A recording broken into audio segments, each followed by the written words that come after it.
नमस्कार विद्यार्थी मित्रांनो, स्वागत आहे तुमचं आपल्या थिंकर्स थ्रू PYQ या सिरीजमध्ये। आजचे विचारवंत आहेत दुर्खिम। त्यांच्याबद्दलचा हा प्रश्न बघा। प्रश्नात विचारलंय डिव्हिजन ऑफ लेबर किंवा श्रमविभागणी।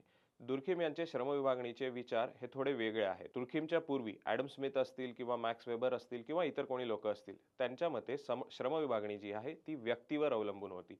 पण दुर्खिम म्हणतात की श्रमविभागणी सामाजिक ऐक्य निर्माण करण्यासाठी कारणीभूत असते आणि श्रमविभागणी ही समाजाद्वारे केली जाते। हे दोन महत्त्वाचे फरक आहेत दुर्खिम यांच्या श्रमविभागणीच्या विचारातले।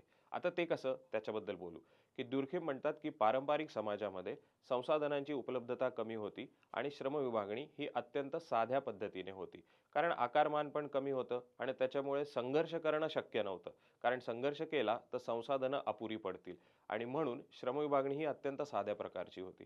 पण आधुनिक समाजात जर गेलात तुम्ही तर श्रमविभागणीमुळे अवलंबित्व तयार झालेलं आहे, बरोबर। म्हणजे व्यक्ती जो आहे आधुनिक समाजातला हा स्पेशलायझेशन अचीव करतोय। स्पेशलायझेशनमुळे त्याचं अवलंबित्व येतंय। उदाहरणाने सांगतो, एक डॉक्टर आहे, तो डॉक्टर वर शिकत गेला, MBBS MD DM झाला, तरी सुद्धा त्याला एका फार्मासिस्टवर अवलंबून राहावं लागतंय गोळ्या देण्यासाठी।